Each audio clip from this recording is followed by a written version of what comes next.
Hello everyone, Luca Blights here with a different kind of video. I got to thinking, and I thought about doing this right before Volume 4 started, and that was doing my own sort of set of reaction videos. Now, obviously, I'm not trying to make that my main thing, because there are people that are pretty much, they have you have your staple reactors, and it's also a thing where I'm kind of about doing, but I figure Rooster Teeth's given the go-ahead for people to react to their stuff as long as it's a week after. So in this case, the episode comes out on Saturday.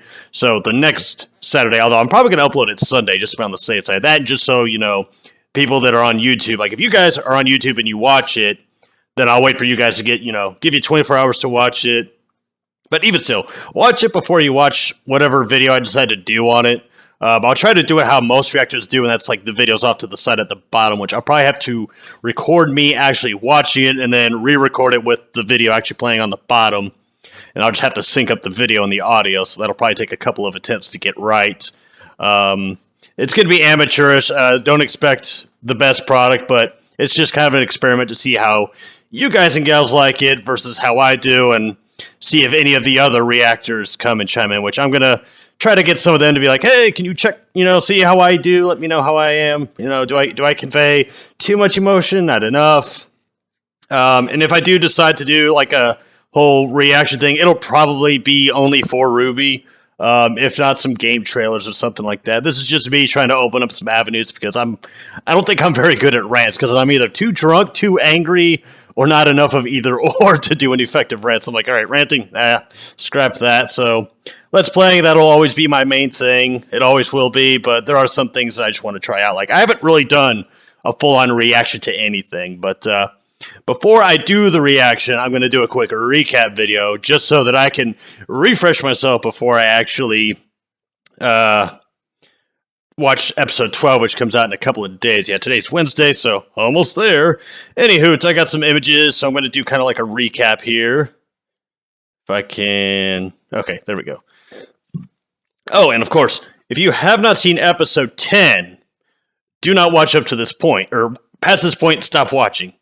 I'm going to have another spoiler warning for episode 11, so if you've seen episode 10, you understand everything that happened, you know all about it, you're in the clear until this image pops up again through the sequence that I have. And I put it there for a reason, just in case I forget, so that way I don't jump into a scene where it's like, oh shit, you spoiled it. So if you have not seen episode 10, stop watching the video, go watch episode 10, go watch it on YouTube or Rooster Teeth, and then you come back here if anybody's even going to watch this. Anywho, moving on.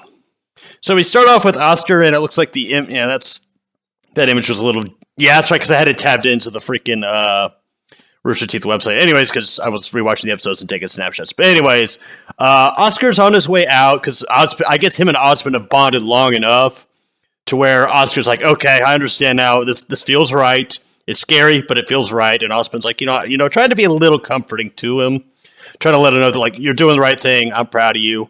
And it did feel kind of rushed, but at the same time, if you put it into context, a lot of time has passed between episode 1 and now. Like, there's been weeks that have been going on, and I think it's actually about a month now. But the time lapses are alluded to. They're not directly stated, so it's kind of easy to be like, wow, that was fucking quick, but... I guarantee if you watch episode 1 all the way through to episode 12, everything will fit perfectly. Another image of that. And he finally gets to an ATM where he's trying to get onto a train.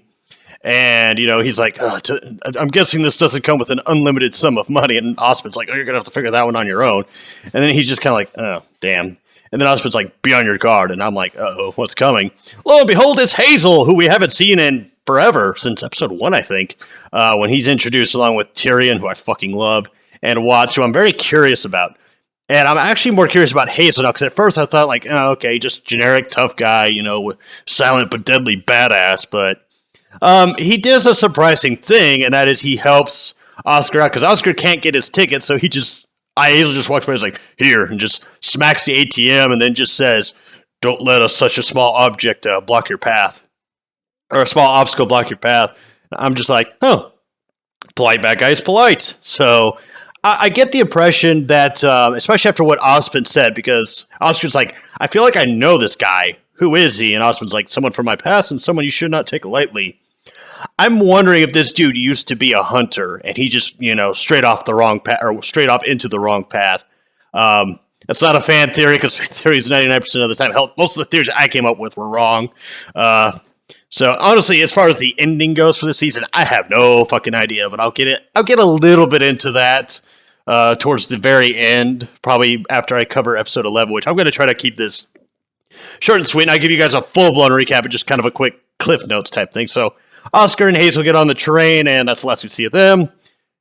And then we move on to Kuroyuri, which was mentioned in episode, I think it was 9, when Ren and Nora had to split up from John and RWBY, because they're in this debacle where Crow is injured. He's poisoned by Tyrion because they had a little fight earlier in the season. And they're like, well, we have to go up the mountain. But at the same time, Crow can't make it up the mountain. More than likely won't make it up the mountain because of the cold temperature, the terrain, and all that. However, if we cut over to this place, the flatland, it'll take us through Kuroyuri. And Ren's just like, no, we can't go there. There's nothing there. Just don't even bother. And he's saying it in a way where he's like, he doesn't even want them to go. But at the same time, it's like this is all an emotional outcry. There's no real logic behind his decision. It's just there's just something there, or not there for the lack of a better term, that he wants nothing to be. He does not want to go there again. And so Nora kind of comes up with the compromise of, we'll split up. We'll go up the mountain. You and John take Crow through Kuroyuri, and John's like, no, we can't split up. And then Nora's like, well, we can get a better view of the land. Maybe see if there's somewhere else we can go. And it does two things. It gets Ren away from Kuroyuri, but at the same time, it gives them an opportunity to maybe find somewhere that's closer. So it's not that anybody was being selfish. It's just they're desperate. They're running out of options. They're running out of time. So they kind of reluctantly agreed to do that. They all four of them acknowledged it's not a safe idea. It's not a smart idea. But it's pretty much their best bet. So, anyways, you can tell by their faces that they're just like, oh shit, wow. We kind of see why Ren didn't want to come here. And Ruby's a bit naive. She doesn't pick it up, but John picks up. He has a pretty good idea as to why Ren didn't want to go here. And it's actually revealed later in the episode, because we get a flashback, and that image is in the wrong place. But anyways, meet Ren's mother, who is the second best mother in this show. I say she's only second to Blake's mom, who is the best mom ever. Especially how some fans are like, she's all up into us. Son, there's some images on the fandom that are, some of them take it a little too far, but other ones it's kind of funny. But anyways, we get to see little Ren, who for some reason has a British accent, but I think that has to do with, I think it was an actress that did his child voice, but it was a little weird and a little out of place. But it only shows up every now and again. And, people, they can't help their accents sometimes. So I was like, I'll give it a pass. It's no big deal. So he's looking at this flower. And he's like, I want to give it to my dad. And, oops, getting ahead of myself there. Yep, spoilers. He's like, I want to give him this flower for the garden. And then his mom's like, why don't you go pick him out something that you think he'll like? So he goes to the blacksmith. Blacksmith gives him this wooden sword and this wooden hammer. And he's just like, that's not what he wants. Then he tries to get some sake. And the dude's like, dude, you're like a kid. No. And so he goes around, just kind of wanders about all right, well, let me figure something else out. And then he happens to hear somebody say, hey, what are you doing? Or something along those lines. And lo and behold, we're introduced to little Nora, who is a orphan and is basically desperately trying to survive, either by stealing or, the guy, one of the little shits here said that the bread looks moldy, so she's probably scrapping to get by. And so they bully her, and then Ren is kind of not sure what to do, especially after Nora looks at him and they notice she's looking at something behind us. What is she looking at? So they all turn to Ren, and he scurries off, and lo and behold, he runs into a pair of legs. And who do those legs belong to? His dad, who is basically Hanzo from Overwatch, which is the first thing that came to my mind. I'm like, is that Hanzo from Overwatch? I haven't played Overwatch, but I've seen a lot of gameplay videos of it. I'm like, that face looks familiar. Oh yeah, it's Hanzo from Overwatch. What the hell? So he's just kind of like, well, what's going on here? And Nora scurries off, and the other kids scurry off, and then he looks at Ren. He's like, are you going to run off with the rest of them? And Ren just kind of lowers his head. And then he says, sometimes the best or the worst action to take is no action at all, which is basically some very good advice. And I think that's going to play a role later on once we get to a certain point in episode 12. And so it's kind of like Ren wanted to help Nora, but he was too scared at the time, which, you think about it, how does that contrast to the way we've seen Ren? Like, this dude seems very calm, collected, very confident, and without, over-exuberating it like Yang does, which I love the fuck out of Yang, but she is a little too confident, and Tai, like, beats that in her head, like, you're just too confident for your own good. That's your problem. You rely too much on your semblance, that's it, because her semblance is basically a temper tantrum, as he put it. So he tells little Ren to, like, go home. I'm going to go speak to the mayor about something, which comes up later. I kind of wonder what he was talking about to the mayor. I'm like, oh, what's going to happen? Because I'm thinking something terrible happens, given what present Kurogiri looks like. So he goes and talks to the mayor. We go back to the present, and Jean hears, it sounded like a Beowulf, but I don't know what the hell it was, but he hears a monster. Ruby's like, it's out in the distance. Don't worry about it. And so Jean's like, I know, but they're still out there. Like, he's worried as shit for them. And she's like, I know. And then she kind of gets into the thought, like, she gets into this guilt trip. And she's like, I'm sorry. This is all my fault. I didn't mean to drag you guys into this. You didn't know about Tyrion, about all that other stuff. And then Jean gives, like, the most motivating pep talk to Ruby. And this look right here, I could hear the shippers going fucking wild, losing their goddamn minds, and just fucking passing out from excitement. Like that one dude in Avatar: The Last Airbender that always foams at the mouth whenever something exciting happens or whatever the hell. I forgot what, if he was supposed to be like a fanboy of the Avatar. I forgot what the hell he is. But anyways, I digress. But he tells like Ruby, like, despite losing Pyrrha, because they all lost Pyrrha. Pyrrha was everybody's friend as far as as far as their group goes. Losing Penny, her team, and losing her sister to a degree, she still kept going, and that motivated Ren, Nora, and Jean to follow her and go with her to keep fighting the good fight. And so that harkens back to Ruby telling Jean when he was picked as leader, he's like, I'm not cut out for this. I'm not cut out for this. And Ruby's like, you were picked for a reason, dude. Like, Ozpin saw something in you when he picked you. And then you come back to here where Ruby's starting to doubt herself, and Jean kind of retorts the same advice back to her. So I'm like, I don't really ship these two as a thing, but I do see them as like a brother-sister type thing. Like, I do see them as BFFs at the very least, because I like the dynamic between the two of them. If they end up being a romantic couple or whatever the fuck, I don't fucking care. I don't watch this show for teen drama or any of that other crap. But if it happens, it happens, as long as it doesn't become my main focus. I mean, God, could you imagine if the fandom ran this stuff? Oh, jeez. Or some of the fandom, I should say. Not everybody is that far gone. Anywho, we cut back into the past, where Ren is sleeping, and then we hear, like, a fucking terrifying noise. And I thought it was just maybe, like, a bunch of Grimm coming to attack the town. So his mom breaks in, is like, listen, Lai, we gotta go. We got to go. And he's like, well, what's going on? And so they scurry out. Dad comes in. He's kind of limping. So I'm like, oh shit, what the hell happened? And he's like, what are you two still doing here? Like, we need to GTFO, like, right the hell now.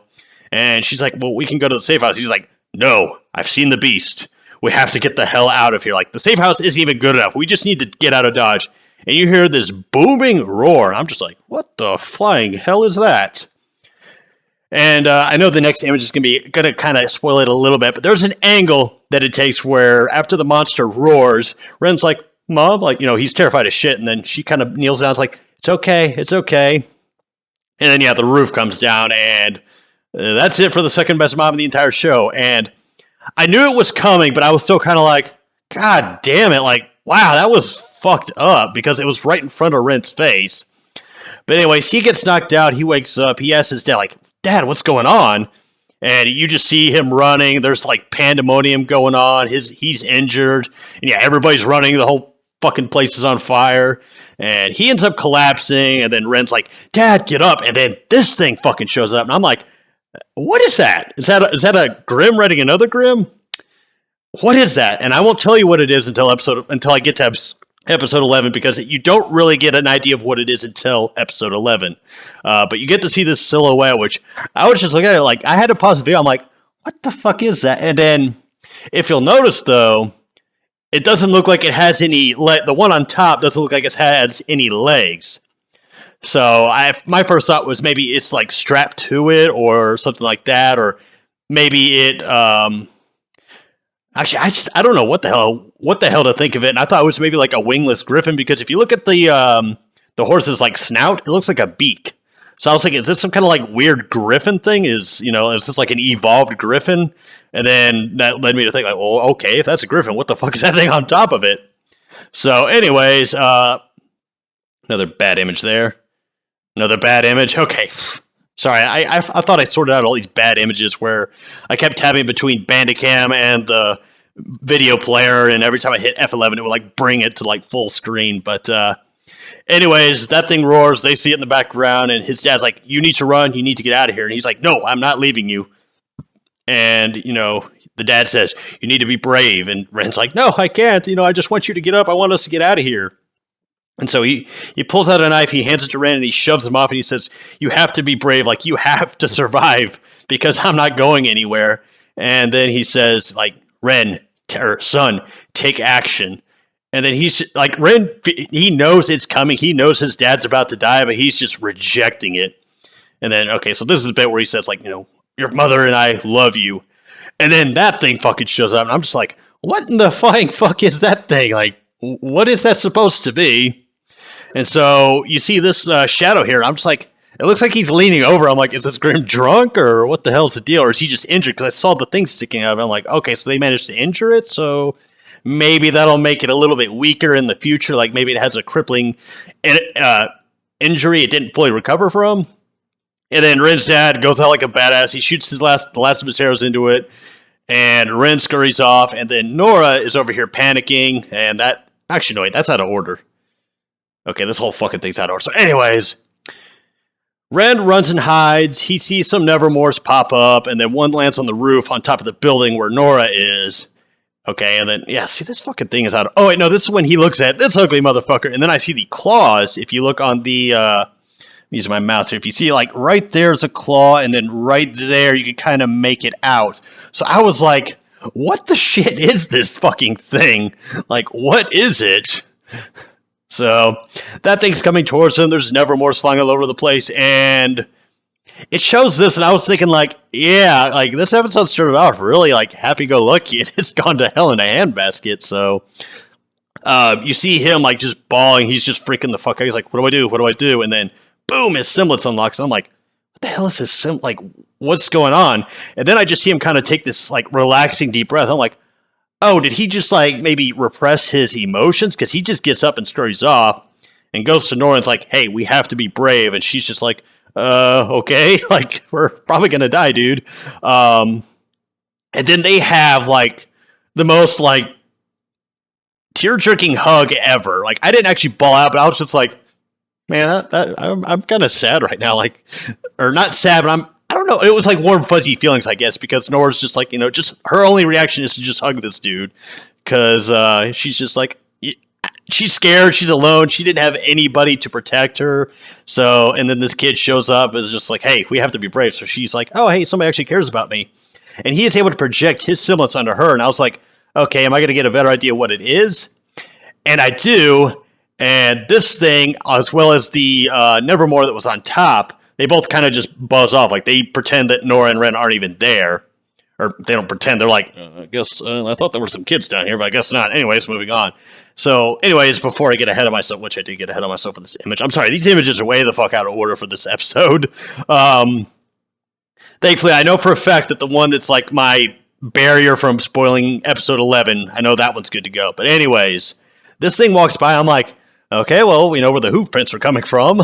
And then at the same time, I'm like, what the hell is this thing supposed to be? Like, I didn't know what that was. And then I saw, two little claws up here. And I'm like, oh, that's right. It has big claws. So I'm thinking, all right, so it's dragging one hand and the other hand's just kind of hanging up a little bit. But if you also remember, let me dial it back. Oops. Let me dial it back a little bit. If it'll let me.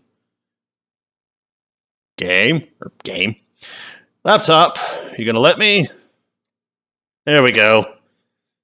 Let's go back to...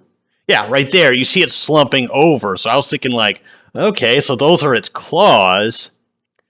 And it's just slumped over for some reason. Like, again, I thought it was maybe injured, so that'll maybe help them out later on. Like, it won't be at its full power when they fight it come the big fight. So anyways, That thing buzzes off. The Nevermore go and find other people to munch on. And Nora's like, I'm scared. And Ren's like, I am too.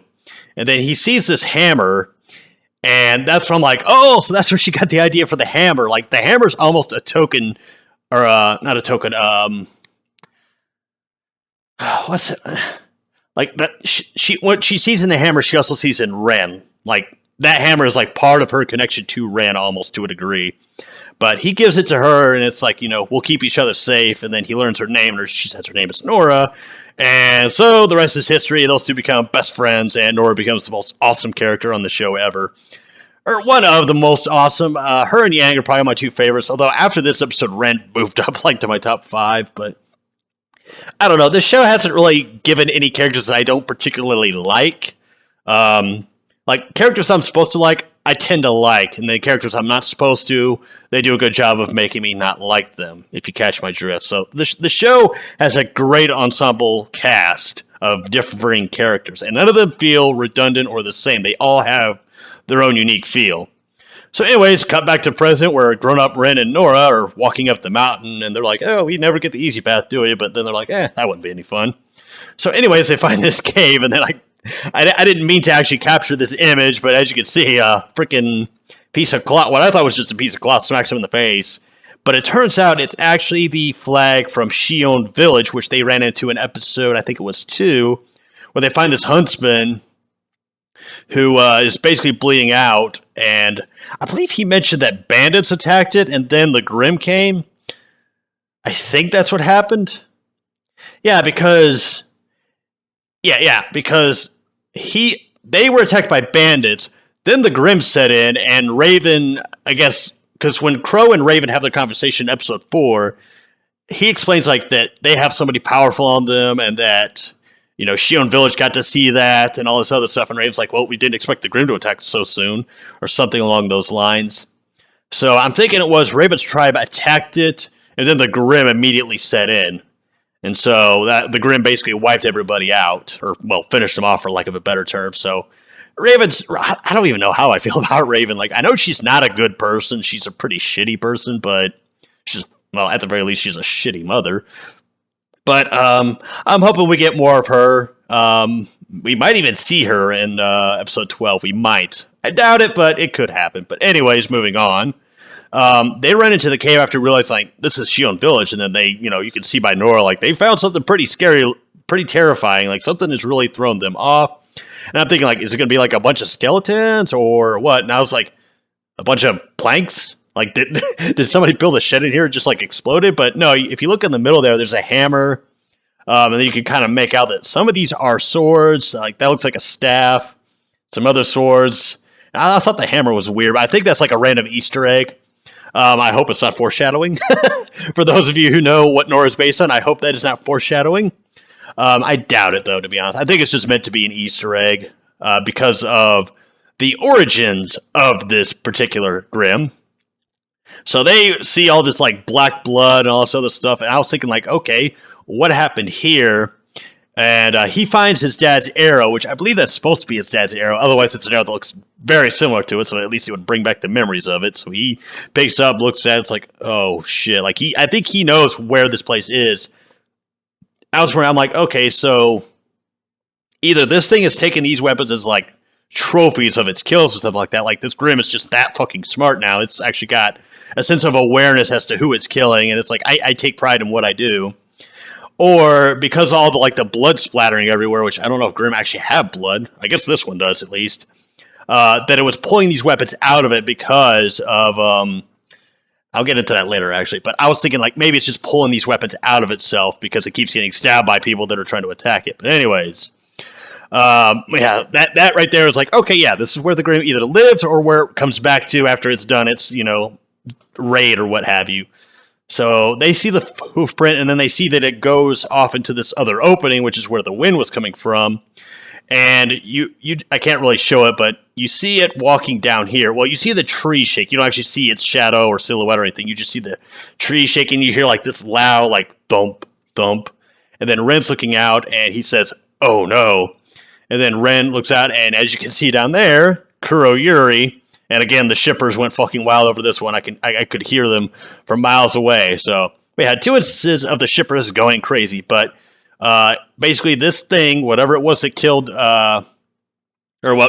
killed Ren's parents, but also destroyed the village where Ren lived. Nora didn't really live there because those kids that found her, they didn't know who she was. Ren didn't know who she was, and apparently Ren's dad didn't know who she was. So she randomly just popped up into their town. So essentially that thing's headed for Kuroyuri, which we will see sometime later on. But anyways, that is the end of episode 10. So if you have not seen episode 11, this is your time and place to click off the video. I'm going to go take a short break. I'm going to leave the video paused so so you don't hear like random noises in the background. But anyway, folks, if you've seen episode 10, or if you have not seen episode 11, click off here, go watch it. It's on Rooster Teeth right now. And I think, if you make a free account, which it's not a trial account, you make a free account, you're free to use, or you can use it for free. There's just certain features that you can't get access to, such as watching RWBY when it comes out. You just have to wait until Sunday for whatever episode it comes out. I think that applies to all their shows. Like everything that comes out Saturday, you have to wait the next day, which would be Sunday. If it comes out Tuesday, you wait till Wednesday. I would know because RWBY's the only thing of theirs I currently watch. I'm probably going to get into Red versus Blue again because I watched the older bits of that, but for some reason I got out of it. I'm not entirely sure why. But anyway, again, if you have not seen episode 11, click off this video, and I shall see you all in a few. All right, and I am back. I have a soda, Mellow Yellow. Anyways, final warning, if you have not seen episode 11, this is your last chance to click off the video. 3, 2, and 1. So this episode kicks off with Cinder fighting off some Grimm. Fighting off some Beowulfs, and she seems to be kind of struggling a bit. Like, she's giving it her all, but she seems to be kind of struggling against these Beowulfs, and then a Baringle shows up, and she just one-shot kills that sucker. Which, if you think about it, in the trailer for Volume 4, RWBY went up against 1v1, but she struggled against it. But Cinder was still able to basically one-hit kill it, but that pretty much took it all out of her. Like, she was pretty much done after that. And then you have Salem that's kind of watching from afar and is like, stop. Wait, hold up. Forgot that I made these images a little bit bigger for episode 11. Because I was trying to keep all the banners and stuff, because I was pausing the video, playing it, and I didn't want all the banners and stuff to get, in the way. So Salem's like, stop, like, why are you holding back? I thought you wanted ultimate power. And it's like, do you want ultimate power? And, Cinder looks over and says, yes. But you can see that she's kind of getting either frustrated with Salem constantly, like, berating her, like, what the hell, man? Like, what the hell are you doing? And, or she's getting frustrated with herself, or somebody else mentioned this possibility, and that is that she has such severe PTSD from what RWBY did to her, like this little 15-year-old girl did to, 15 at the time, year-old girl did to her, that she's just not sure of herself anymore. Like, she felt like she was on top of her game because she managed to, quote-unquote, kill Ozpin, and she beat Pyrrha, and she accomplished all of her goals. She was, like, at the peak of her power, and all of it was undone within an instant by RWBY. So I think she's having some serious, like, lack of self-confidence at this point, because if you remember in volumes... excuse me, Jesus. Volumes 2 and 3, like, she exuberated confidence. Like, she was very confident. Yeah, I'm chunking on nothing. Like, oh god, it's a purple wedding for me. But all my critics are going to rejoice. But no, not really. But she, she was like on top of her game. She was kicking ass, taking names, and all that other stuff. And then you look at her now, and it's like, wow, just like, what the hell happened to you? And it's just this fact that this like little tiny girl did this to her. So I think his theory carries more weight. I believe it was, I don't remember his damn name. Or was it a he? I forgot who the hell came up with that theory. I've watched so many of these reaction videos that I'm just like, I don't know who the fuck came up with it. But anyways, moving on. She, is like, no, I did not lie to you. I do want ultimate power. And then, of course, Salem, is like, stop holding back. Stop, doubting yourself. I think that's what it is. It's like, stop holding back. Stop doubting yourself. So I think Cinder is pushing herself too hard. Not necessarily, she could probably hold back a little bit. So, actually, hold on. Let me rejog my memory. I don't think she's holding back. I think she's pushing too hard, which is making her tired too quickly, which is making Salem think she's holding back. So what she should be doing is actually holding back a little bit, is kind of restrain herself a little bit, stop lashing out in pure rage, just, letting everything fly out. But at the same time, Ruby did do a number to her, so there's probably a whole bunch of things going on, but we don't really get much context as to what's going on with Cinder in this particular scene. But we do, however, get reintroduced to somebody else who, I saw the door slap and I'm like, uh-oh, who's it going to be? It's Tyrion, who's running with his, what's left of his tail tucked between his legs. And he's just, mumbling to himself like, she'll forgive you. She'll forgive you. And then he's like, please forgive me. Like, I'm so sorry that I fucked up. And so he's like, groveling at her feet, like just begging, pleading for her to forgive him. And she's just like, Tyrion, like, what the fuck? Like, what's wrong with you, dude? Did you succeed? And he's like, I did not. And she just walks away. Like, she doesn't say a damn thing to him. She just walks off. Like, she kind of like this disappointed mother, like, oh, my fucking children. God damn it. Like, what do I have to do to make you people work? And he's like, but wait, no. Like, he pulls like damage control 101 and is like, but wait, I poisoned Crow. He'll no longer trouble you. And then she says something along the lines of, the last eye is blind, which I think is supposed to refer to Crow being Ozpin's eye. I'm guessing Raven was his other eye until she went and joined the tribe. So yeah, I'm thinking so. Because I think it had something to do with their symbols. Ravens and crows, like they're opposite of, or they're a mirror of one another. So I think back in the day, they used to be Ozpin's eyes. So she says like the last eye is blinded, which means the last of Ozpin's eyes are dead.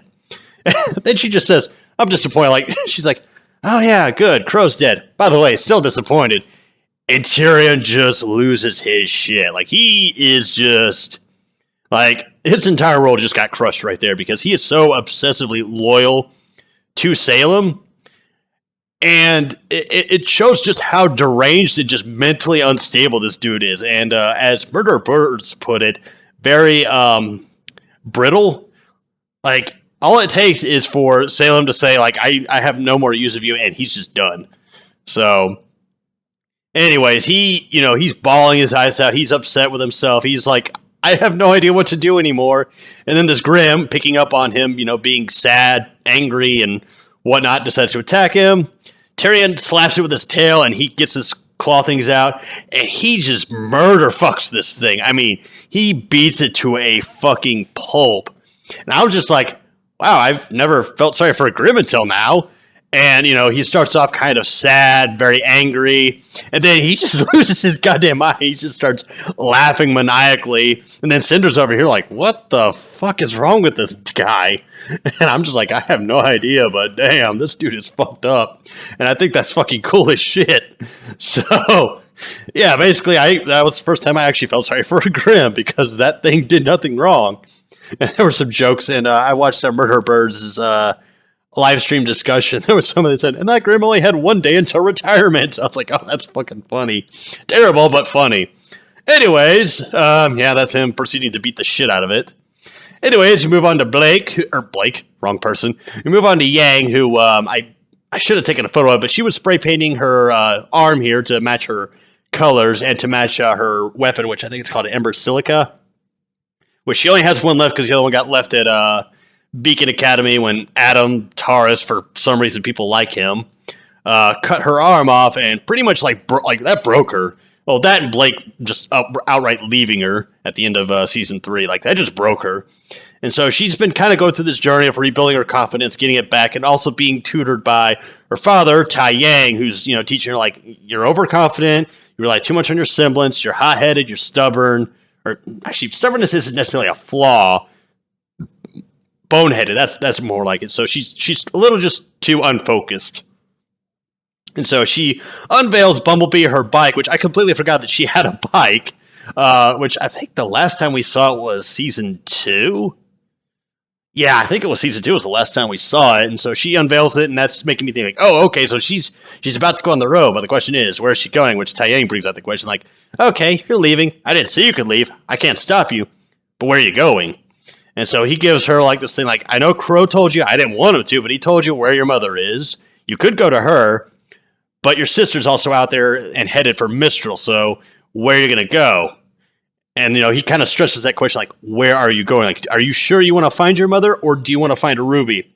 And what I was thinking he was doing is he was trying to, like, make her think as clearly as possible about her decision. And I'm thinking she's going to go find Ruby first, just to make sure that she's okay, that Ren, Nora, and Sean are also okay. And then maybe after, she makes sure, like, they're going to be safe for a while, then she'll probably go off to find her mother, which I think that will happen next season. Like, she'll either run into her mother, or she'll at some point find her mother one way or another. It would also be interesting to see Ruby and Raven meet. Like, I'm curious as to how Raven feels about Ruby. But anyways, we move on to the next scene with Weiss, who is making her escape in quite possibly the worst possible attire. High heels and a dress, or as, some people might call it sneakers and a battle shirt. But I was just thinking, like, really high heels on the marble floor, like, at least use the carpet. So, she's sneaking out with her suitcase, which I'm assuming is just full of dust for her weapon there. And then, she's kind of like making sure, like, the coast is clear. And she bumps into the best butler in the world, second maybe to Alfred from the Batman series. That face of hers. She's like, oh my God, you scared the shit out of me. But he's just kind of like, be quiet and let's go. So off they go. And then Whitley, the little shit, calls him for some reason. Like, I don't know, maybe he wants some tea or a foot rub or some shit. I don't know. Whatever the fuck he wants it. So, what's the hell is his name? The butler. What is his name? Klein, that's it. Okay. I was like, I know it has to do with the number 7 because of the 7 dwarves. So Klein is like, meet me in the library. I'll be right back. Let me go see what the little shit wants. So she sneaks off towards the library, but she hears her dad and Ironwood having another fight, and I'm sitting there thinking, like, Mom, Dad, please stop fighting. Not that I give a fuck about Jock. I think he's a little turd. More so Whitley, but I think Whitley is the way he is because of his dad. So that, or I don't know, maybe he was born as shit. Kind of like how Joffrey was born as shit in Game of Thrones, but who the hell knows? Anyways, they're having an argument, and it starts off with your daughter. Ironwood says that your daughter has intel on an impossible attack on Haven, so I need to mobilize everything. I need to get our shit straight so that we can go down there and take care of business. And Shock's just kind of like, oh yeah, because I went so well the first time, but it's also like, I think you're being paranoid, and you need to calm down and all this other stuff. And then Ironwood's like, okay, I'm shutting the borders down, nobody in or out, because nobody's attacking our academy, nobody's attacking Atlas. And Jacques' argument is like, well, that's going to hurt my profits. And then it's like, you can't just shut down everything. And then Iron was like, oh, but I can because I have 2 seats on the council. And if you really want to get anything done, you might want to get on my good side. So Ironwood's basically going full-blown tyrant here, for better or worse. I think, as Osmond put it, his heart is in the right place, but he's just going about things the complete wrong way. So him and Jacques, they just have another back and forth. They do not like each other at all. And in this instance, I kind of see where Jacques coming from. Like, logic-wise, it makes sense, but his motivations for thinking that way is still very selfish. He's thinking about his business and his profits. So, but again, it's like Ironwood, heart in the right place, wrong intention, or wrong way of going about it. Jacques, right intentions, just we know what he's fucking really thinking about. So, Ironwood turns to leave. Oh, wait, no, this is where, like, Ironwood's like, I'm going to shut down the border. I'm going to build a wall. I'm going to make Atlas great again. But anyways, as he's about to leave, Winter, Weiss locks the door with her glyphs, and he's just like, it's locked.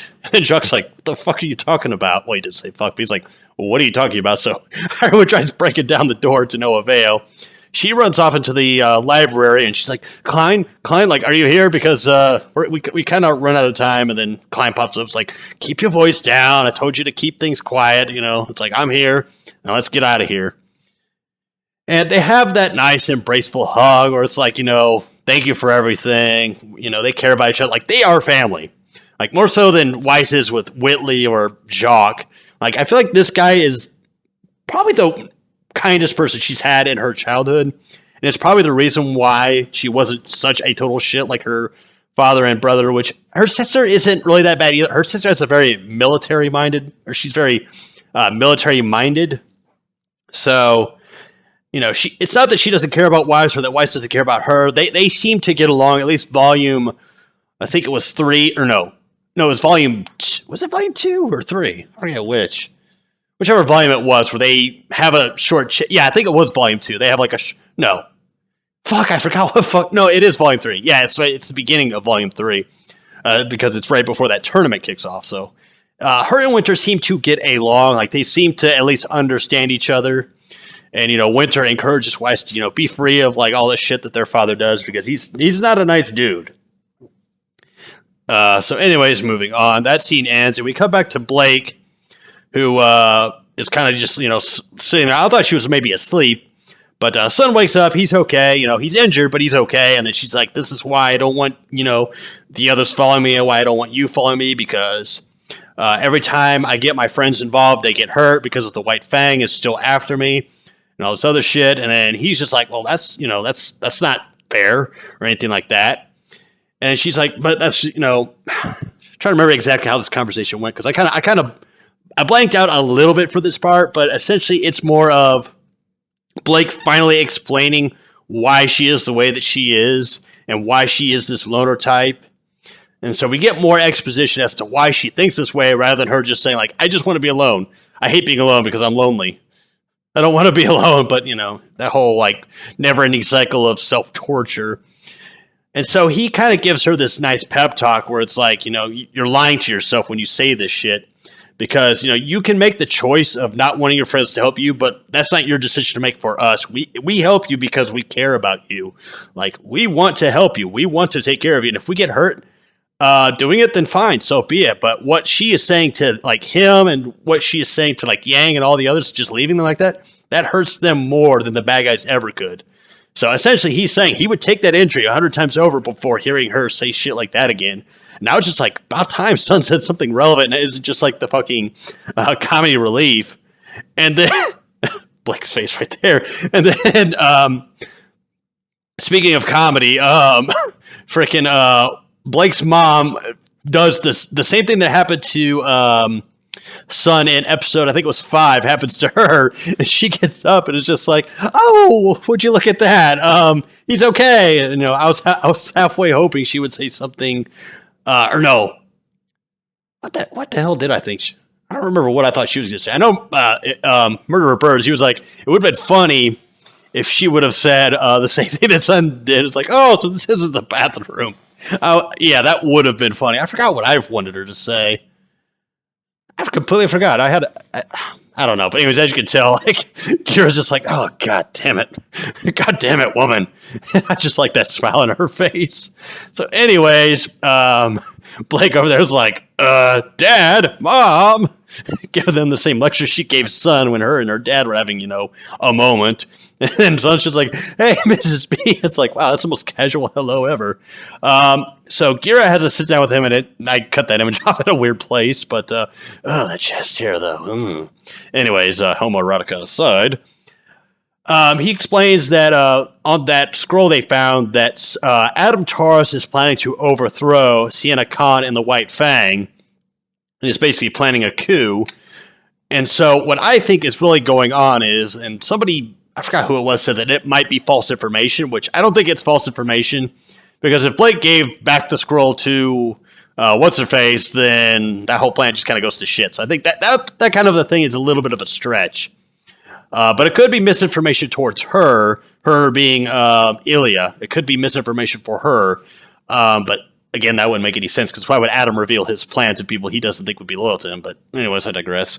What I think it is that Salem knows that Adam is loyal, or has at least proven that he's going to be loyal to them, aka her group. And so they're not sure if Sienna Khan is going to be the same way. So what those two guys from episode 5 said was true. Like, the White Fang didn't really have anything to do with it. It was Adam Taurus' Splinter faction. Those two just happened to be part of Adam Taurus' Splinter faction. And so it's kind of unknown as to who's really part of the Splinter faction and who's a part of Sienna Khan's part of it. So the idea is, one way or another, Adam Taurus is going to bring in Sienna Khan's faction, or his side of the deal, either by getting him to agree to help out Salem and company, which I doubt he's going to, or Adam Torrance is going to kill him, probably blame humanity for it, and that'll rile up the White Fang even further. And he'll be in complete control of it, and Salem will therefore, by proxy, be in control of it. And so Sun's like, all right, we just need to take out the White Fang. We need to get rid of him. And Blake's like, no, we're not going to take out the White Fang. We're going to take it back. And I'm like, wow. It's about time Blake's decided, like, you know what, I'm done running. Let's go fucking take our shit back. So I think where they're headed with Blake is going to be interesting because it's going to be a confrontation between her and Adam. So I'm curious as to where that's going to go, what's going to happen with all that. But anyway, she's got the backing of Sun. Her family is completely backing her. And I'm sure she could get some White Fang members on her own. Like, she could probably, like, point out, like, Adam Torrance went batshit insane, okay? And he's, you know, we have evidence that he's planning a coup. So I'm pretty sure some members of the White Fang will be like, yeah, okay, yeah, fuck Santa Khan, fuck Adam. We'll stick with the original leader because Giro was the original founder, or at least one of the original founders. And then we cut to what I was hoping we would see before the episode ended, and that is Ren, Nora, Jean, and RWBY. Because I want to see this fucking thing that is walking towards them. So Ren and Nora are like sprinting, they are making a dash for it, and they eventually do catch up to RWBY and Jean, and are like, okay, good, they're safe. And then Sean's like, what the fuck? You're like, hey, did you hear that? And then RWBY's like, well, what are you guys doing here? Well, they said that in the opposite order, but, RWBY's like, what are you guys doing here? And Sean's like, did you fucking hear that thing? Because at the end of episode 10, you heard the thing roar. So that actually happened. Like, Jean and RWBY and all them, they heard that. And so Jean is about to talk, but then he, like, just freaks out. Like, you hear the hoof prints of something walking towards him, but he just shuts down. And RWBY's like, hey, what's wrong? And then John's like, wait, can you hear that? And then Nora lets out like this kind of nervous sort of, like, Ren. And he just looks down. And he keeps saying no to himself. No, like, no, I don't want this thing to come closer to me. And then we see this shit, which let me scroll up because like I said, I made the images even bigger. We see this thing. And I'm just like, oh shit, like that looks terrifying. Like, what the fuck? And prepare your diapers for this one. Ren's face, okay. Awkward, but no, prepare your diapers for this motherfucker. Like, I was just like, what the fuck is that? Like, looking at it like this, it's creepy.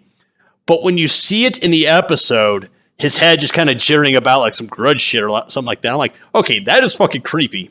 Like, if it was just that face that just looked up and it was just, maybe tilted its head a little bit, I'd have been like, okay, yeah, it's neat, but no, this thing is fucking scary. And so what I think it is, because I mentioned this in episode 10, when it's slumped over, I think that's when it's just traveling. Like, it lets the horse head kind of direct it and carry it about and stuff while the top half just kind of slumps over and just kind of like lays dormant for a bit.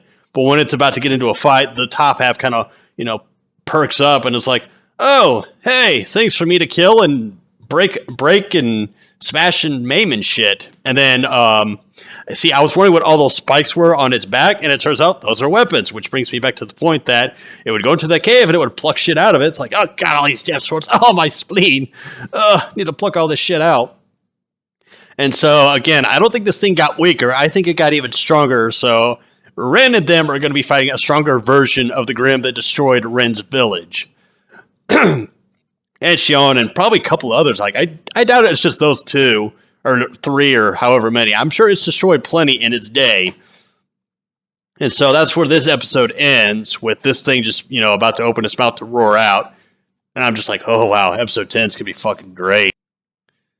And so with that being said, folks, I'm going to be doing or as I said in the beginning of the video, I'm going to be doing a reaction video to RWBY Volume 4, Episode 12, as like a little experiment, see what happens. If I get positive reception, obviously I'll roll with it. If people are like, no, Luca, don't do it, just no. I'll leave the video up and I'll be like, all right, won't do it again. I swear it by my mother, I won't do it again. But anyway, folks, I've gone on for almost an hour, so let me know what you guys think about me possibly doing a reaction, and then just, what you thought of the last two episodes, because I consider 1, 2, and 3 to be kind of like the setup. 4 through about 9 is kind of the main fluff, if you will, like the main setup to the conclusion of said season, and then episodes 10 through 12 are to also conclude the main story and be all like the super action-packed oh shit moments, while also setting up for future points going forward, because Volume 5 unsurprisingly but exciting nonetheless, was confirmed for fall of 2017. So with that said, folks, I'm Luca Blight. This has been me recapping RWBY episodes 11, or no, not 11. Well, yes, 11, but 10 and 11, not 11 and 12. And I'll probably do a recap of episode 12, just kind of discuss things. I might do a live stream. Now, let me know if you guys want me to do a live stream. Anyways, I've been Luca Blight, this has been RWBY, and that has been one creepy-ass face. And I shall see you all for whatever video I upload next.